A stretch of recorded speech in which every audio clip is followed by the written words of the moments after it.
শুভশ্রী।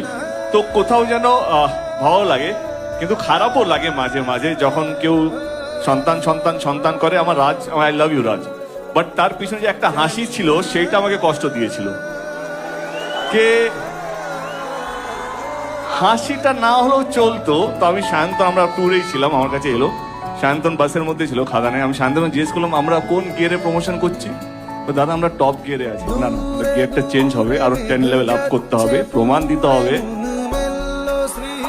খুব ভালো লাগলো যে একটা হাসি যদি গিয়ার চেঞ্জ করাতে পারে তাহলে তো কে আরো আরো আরো বেশি করে হাসবো, বিকজ আমি চাই ওর প্রোডাকশন হাউস অনেক বড় জায়গায় যাক। কারেক্ট আছে। এখন অন্তত এই জন্মে অন্তত আমি আমার নাম থেকে শুভশ্রীকে সরাতে পারবো না, বা শুভশ্রী ভালোবাসা ভালো লাগা না এমন একটা জিনিস, সেটা থেকে যায়। আর কিভাবে হয় সেটা আমরাও জানি না।